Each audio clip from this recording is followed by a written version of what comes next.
সারা বাংলাদেশে পলিটেকনিক ইনস্টিটিউটে অধ্যয়নরত সকল ছাত্রছাত্রীদেরকে গণিত পাঠশালার পক্ষ থেকে জানাই স্বাগতম। আজ আমি পলিটেকনিকের কিছু বিষয় নিয়ে আলোচনা করব। তোমরা হয়তো অনেকে জানো যে বাংলাদেশে মোট ৪৯টি সরকারি পলিটেকনিক আছে, যেখানে মোট ৪২,৪০০টি আসন রয়েছে, এবং বেসরকারি পলিটেকনিক আছে ৫১৫টি, সেখানে প্রায় ৩.৫ লাখ আসন আছে। অর্থাৎ প্রতি বছর প্রায় ৩.৫ লাখ ছাত্রছাত্রী পলিটেকনিক ইনস্টিটিউটগুলোতে ভর্তি হয়। আগামীতে ২৩টি পলি প্রতিষ্ঠিত হবে, এবং যখন এই ২৩টি পলিটেকনিক প্রতিষ্ঠিত হবে তখন বিপুল সংখ্যক ছাত্রছাত্রী প্রতি বছর পলিটেকনিকে ভর্তি হবে। পলিটেকনিকে অধ্যয়নরত ছাত্রছাত্রীদের ভিতরে দেখা গিয়েছে যে তাদের ম্যাথের প্রতি একটি ভয় কাজ করে। আসলে এই ভয়টি কেন কাজ করে? এই ভয়টি কাজ করার পিছনে বেশ কিছু কারণ আছে। আমার কাছে যেটা মনে হয়েছে, ম্যাথের যে বেসিক যে বিষয়গুলো, এই বিষয়গুলো অনেকে হয়তো ভালোভাবে বোঝে না। আবার অনেকেই কতটুকু পড়তে হবে বা একটা চ্যাপ্টার থেকে কী পরিমাণ অঙ্ক করতে হবে, এই বিষয়গুলো সম্পর্কে ভালো ধারণা না থাকা একটা প্রধান কারণ। এজন্য আমি চেষ্টা করেছি প্রত্যেকটা চ্যাপ্টারকে মোট 3টা ভাগে ভাগ করার। একটা অতি সংক্ষিপ্ত, সংক্ষিপ্ত এবং রচনামূলক। প্রত্যেকটা চ্যাপ্টারে প্রায় 70, 80 বা 100 প্লাস অঙ্ক আছে। আমি চেষ্টা করেছি 10 থেকে 12টা বা 15টা মতো অঙ্ক করে দেওয়ার, যেন এই 15টা অঙ্ক করলে মোটামুটি ওই চ্যাপ্টারটা কভার হয়ে যায়। এই জন্য আমি প্রথমেই বলবো যে তোমরা গণিতের ভয় না পেয়ে গণিতটাকে আগে বুঝতে চেষ্টা করো, তারপরে আস্তে আস্তে একটু প্র্যাকটিস করো, দেখবা তোমাদের এই গণিতের যে ভয়, এই ভয়টা কেটে যাবে। আশা করি তোমরা আমার সাথে থাকবে, এবং আমি তোমাদেরকে যত সম্ভব চেষ্টা করব যত সহজেই অঙ্কগুলো সলভ করে দেওয়ার। সবাইকে ধন্যবাদ। চলো আমরা এখন অঙ্কে চলে যাই। এই বাহু বিশিষ্ট সমবাহু ত্রিভুজের ক্ষেত্রফলের সূত্রটি লিখো। দেখো, এই অঙ্কটি কিন্তু অনেকবার সালে আসছে। তাহলে আমরা এখন দেখি, এ বাহু বিশিষ্ট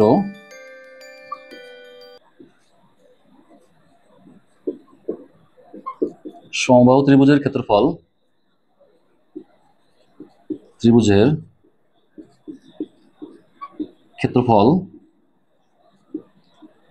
সমান √3/4 a স্কয়ার বর্গ একক। এখানে এ সমান বাহুর দৈর্ঘ্য। যদি এটি একটি ত্রিভুজ হয় তাহলে এ এ এ অর্থাৎ প্রত্যেকটি বাহু সমান। তাহলে আমাদের 1 নম্বর প্রশ্নের উত্তর, এ বাহু বিশিষ্ট সমবাহু ত্রিভুজের ক্ষেত্রফলের সূত্রটি লিখো। তাহলে এ বাহু বিশিষ্ট সমবাহু ত্রিভুজের ক্ষেত্রফলের সূত্রটি কি? √3/4 a স্কয়ার বর্গ একক। এখানে এ হচ্ছে কি বাহুর দৈর্ঘ্য। যদি আমরা একটা চিত্র আঁকায় দিতে চাইলেও দিতে পারো, না দিলেও সমস্যা নাই, যে প্রত্যেকটা বাহু সমান। এখন আমরা 2 নম্বর প্রশ্নে চলে যাব। 2 নম্বর প্রশ্ন বলছে, সি ভূমিবিশিষ্ট সমদ্বিবাহু ত্রিভুজের ক্ষেত্রফলের সূত্রটি লিখো। সি ভূমিবিশিষ্ট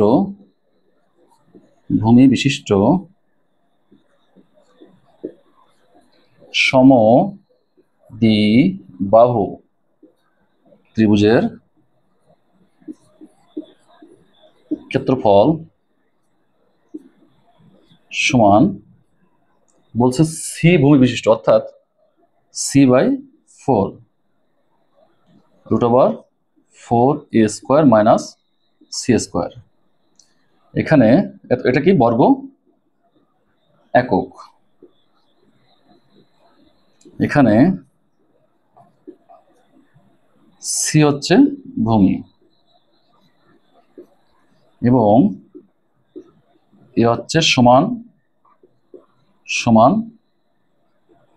বাহু। যদি আমরা একটা চিত্র আঁকাই, তাহলে ভূমি হচ্ছে সি আর সমান সমান বাহু হচ্ছে এ। তাহলে আমাদের 2 নম্বর প্রশ্নের উত্তর, সি ভূমিবিশিষ্ট সমদ্বিবাহু ত্রিভুজের ক্ষেত্রফলের সূত্রটি কত? সি ভূমিবিশিষ্ট সমদ্বিবাহু ত্রিভুজের ক্ষেত্রফল equal to c/4 √4 a square minus c square বর্গ একক। তাহলে এখানে সি হচ্ছে কি ভূমি এবং এ হচ্ছে সমান সমান বাহু। এখন আমরা 3 নম্বর প্রশ্নে চলে যাব। একটি সমবাহু ত্রিভুজের ক্ষেত্রফল 16√3 হলে পরিসীমা কত? প্রথমে লিখি আমরা, দেওয়া আছে সমবাহু ত্রিভুজের ক্ষেত্রফল, সমবাহু ত্রিভুজের ক্ষেত্রফল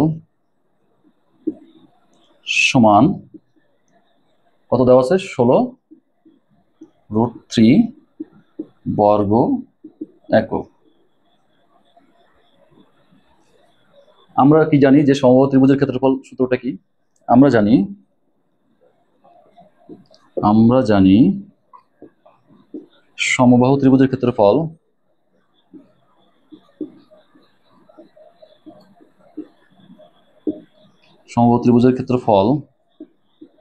সমান √3/4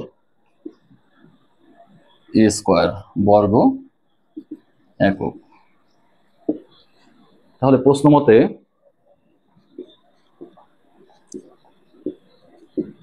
এই ক্ষেত্রফল ইকুয়াল টু এই ক্ষেত্রফল √3/4 a স্কয়ার ইকুয়াল টু 16√3। তাহলে আমরা উভয় পক্ষ থেকে √3 কেটে দিই। a স্কয়ার ইকুয়াল টু 4 × 16 অর্থাৎ 64, অতএব a ইকুয়াল টু 8। তাহলে আমরা এখান থেকে সমবাহু ত্রিভুজের বাহুর দৈর্ঘ্যটা পেলাম যে কত, a ইকুয়াল টু 8 একক।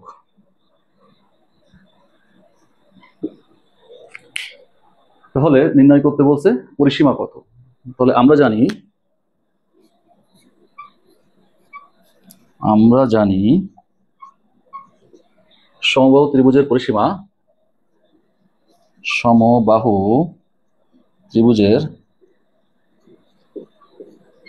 পরিসীমা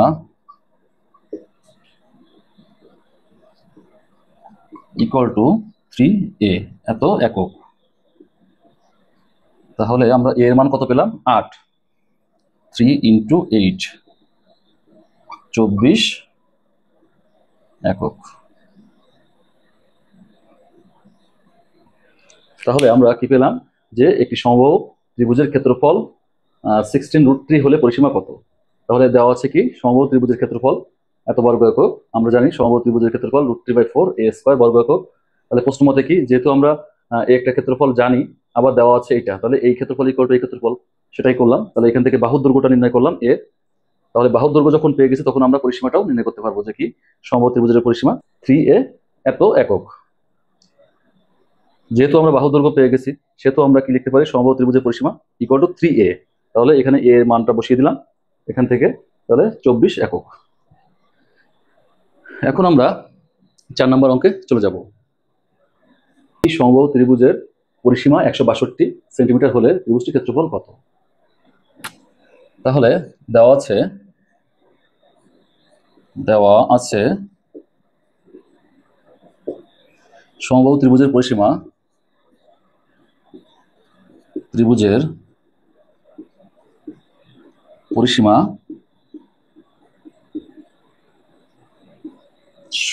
কত, 162 সেন্টিমিটার। আমরা জানি সমবাহু ত্রিভুজের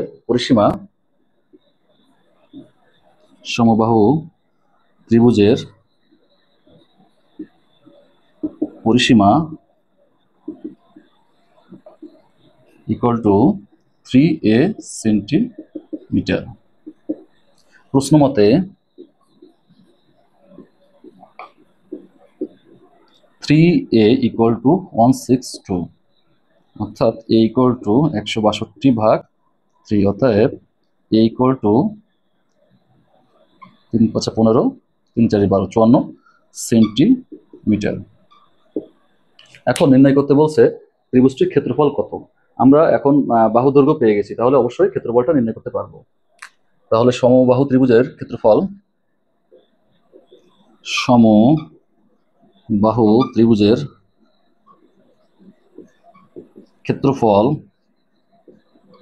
সমান আমরা কি জানি, √3/4 a স্কয়ার বর্গ সেন্টিমিটার। তাহলে এখানে এটা কি, এ হচ্ছে বাহু দৈর্ঘ্য, এটা কি বাহু দৈর্ঘ্য, যেটা আমরা আগে নির্ণয় করে ফেলছি। তাহলে এই মানটা আমরা এখানে বসিয়ে দিই, √3/4 54 হোল স্কয়ার বর্গ একক।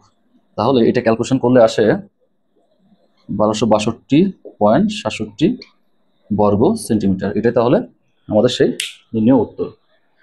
তো আমরা এখান থেকে একটি জিনিস লক্ষ্য করলাম যে অবশ্যই এই অঙ্কগুলো করার জন্য কিছু যে বেসিক সূত্র ত্রিভুজ সম্পর্কিত, এই ত্রিভুজ নিয়ে আমার একটি অলরেডি ভিডিও আছে গণিত পাঠশালাতে। তোমরা এই অঙ্কগুলো করার আগে অবশ্যই সেই ভিডিওটি আগে দেখে আসবে, তাহলে তোমাদের অঙ্কগুলো করতে সুবিধা হবে। চলো আমরা এখন অন্য অঙ্ক চলে যাই। একটি সমকোণ ত্রিভুজের ভূমি 8 মিটার এবং অতিভুজ 10 মিটার হলে ক্ষেত্রফল কত? তাহলে আমরা এখানে দেওয়া আছে ভূমি, ত্রিভুজটির ভূমি সমান 8 মিটার এবং অতিভুজ সমান 10 মিটার। তাহলে বলছে ত্রিভুজটির ক্ষেত্রফল কত। এখন সমকোণ ত্রিভুজ কাকে বলে? আমরা সমকোণ কাকে বলে? যে 90 ডিগ্রি সমান কোণকে বলা হয় সমকোণ। তো সমকোণ ত্রিভুজ হতে হলে অবশ্যই কোণটা কত হতে হবে? 90 ডিগ্রি। এখানে এই যে অংশ এখানে হতে হবে 90 ডিগ্রি। এখানে দেওয়া আছে কি? অতিভুজের মান দেওয়া আছে 10 মিটার এবং ভূমি কত দেওয়া আছে? 8 মিটার। এখন আমরা এই যেটা আছে এটাকে লম্ব বা উচ্চতা যেটাই বলি, এটা লম্ব বা উচ্চতা। তাহলে এখান থেকে আমরা এই লম্ব বা উচ্চতাটা নির্ণয় করতে পারলে আমরা অবশ্যই ক্ষেত্রফলটা নির্ণয় করতে পারবো। এখন আমরা জানি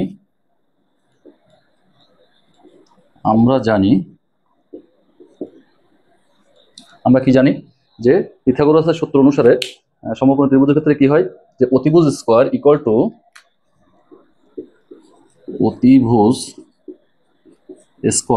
ইকুয়াল টু লম্ব স্কয়ার প্লাস ভূমি স্কয়ার। অর্থাৎ এখান থেকে আমরা যদি এরকম লিখি, লম্ব স্কয়ার প্লাস ভূমি স্কয়ার ইকুয়াল টু অতিভুজ এর স্কয়ার, অর্থাৎ লম্ব এর স্কয়ার ইকুয়াল টু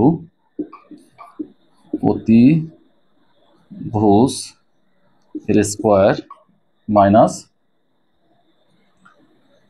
ভূমি এর স্কয়ার। তাহলে এখানে আমরা অতিভুজের মান কি জানি? অতিভুজের মান আমরা ওখানে 10 মিটার এটা জানি। তাহলে আমরা অতিভুজের মানটা বসিয়ে দিই। আর ভূমির মান কত ছিল? 8।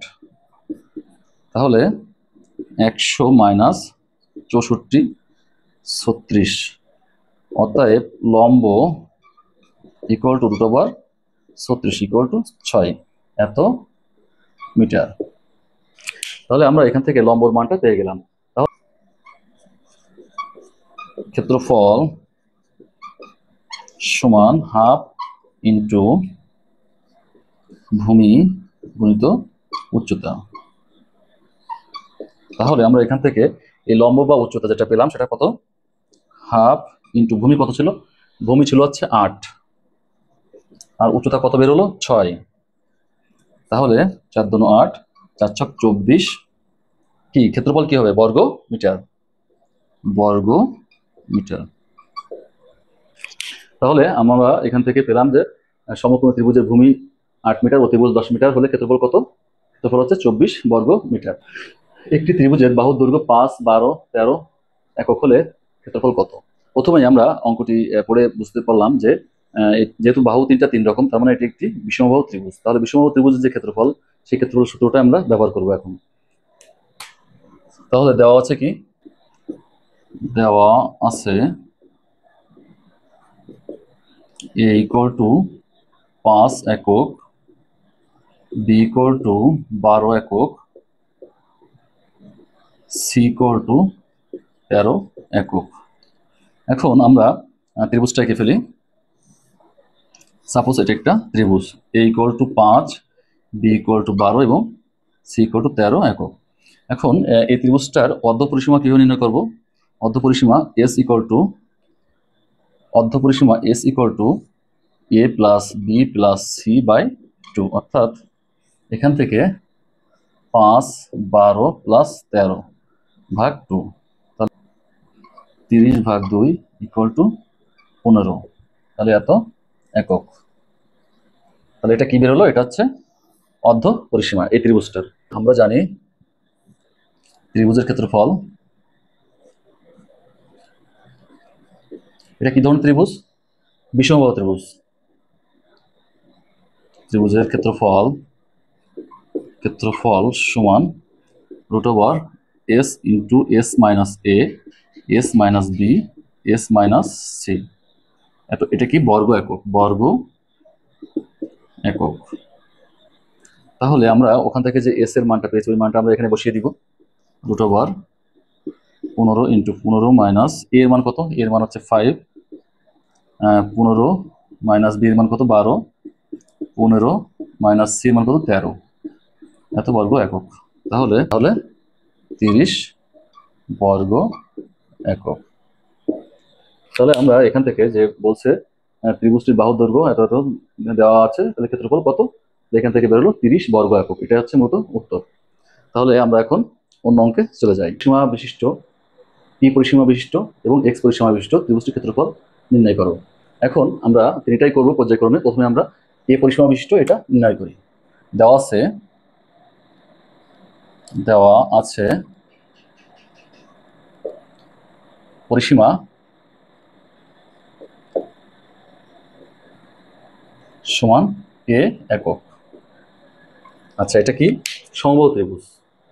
এটা আমাদের অবশ্যই জানতে হবে যে সমবাহু ত্রিভুজের পরিসীমাটা কি এবং ক্ষেত্রফলটা কি। ধরি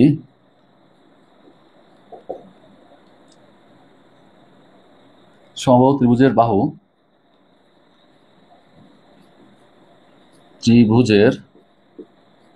বাহু সমান এক্স একক। তাহলে পরিসীমা কি? পরিসীমা সমান 3x একক। প্রশ্ন মতে তাহলে এটা একটা পরিসীমা, আবার প্রশ্নে দেওয়া ছিল পরিসীমাটা কত? এ। তাহলে আমরা লিখতে পারি যে এই পরিসীমা ইকুয়াল টু এই পরিসীমা, অর্থাৎ 3x ইকুয়াল টু এ, অর্থাৎ x ইকুয়াল টু a/3। তাহলে আমরা এক্সটা কি পেলাম? বাহু দৈর্ঘ্য।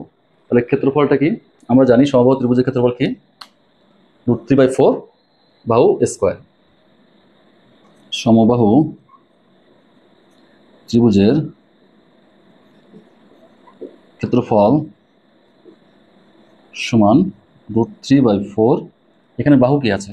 এক্স। তাহলে এক্স এর স্কোয়ার বর্গ একক। তাহলে √3/4, এক্স এর মান কত? a/3। তাহলে √3/4 ইন্টু a²/9, অর্থাৎ √3/4 a², এত একক। তাহলে আমরা প্রথমেই এ পরিসীমা বিশিষ্ট যে সমবাহু ত্রিভুজের ক্ষেত্রফল সেটা পেলাম √3/36 a²। এখন যদি পরীক্ষায়, যদিও এগুলো সব পরীক্ষায় আসছে, তাহলে আমরা এখন পি পরিসীমা বিশিষ্ট সমবাহু ত্রিভুজের ক্ষেত্রফলটা কি হবে সেটা আমরা নির্ণয় করি। যখন পরিসীমা পি দেওয়া আছে, কি দেওয়া আছে? দেওয়া আছে পরিসীমা কত?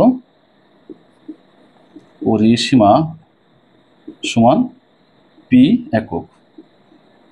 তাহলে আমরা সিমিলারলি লিখব কি? ধরি সমবাহু ত্রিভুজের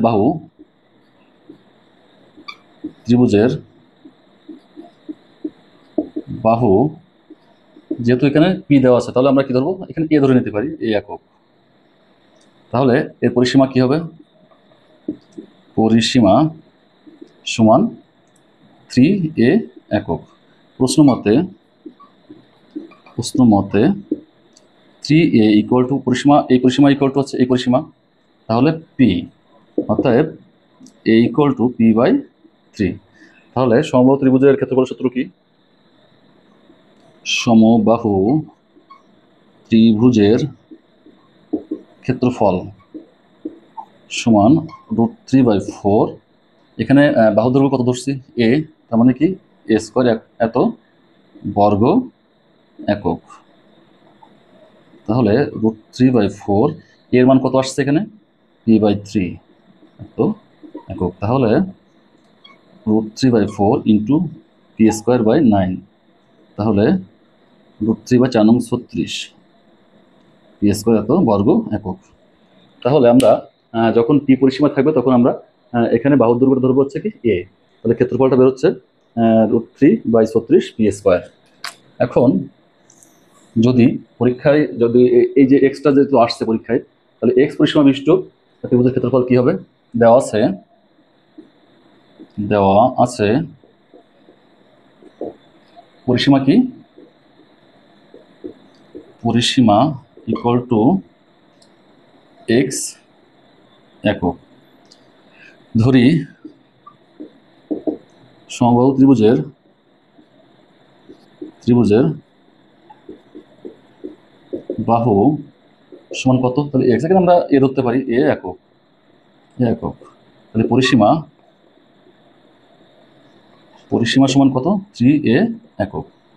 তাহলে আমরা একটা পরিসীমা দেওয়া আছে, আবার একটা, তার মানে কি এই পরিসীমা ইকুয়াল টু এই পরিসীমা। প্রশ্ন মতে 3a ইকুয়াল টু এক্স, অর্থাৎ a ইকুয়াল টু x/3।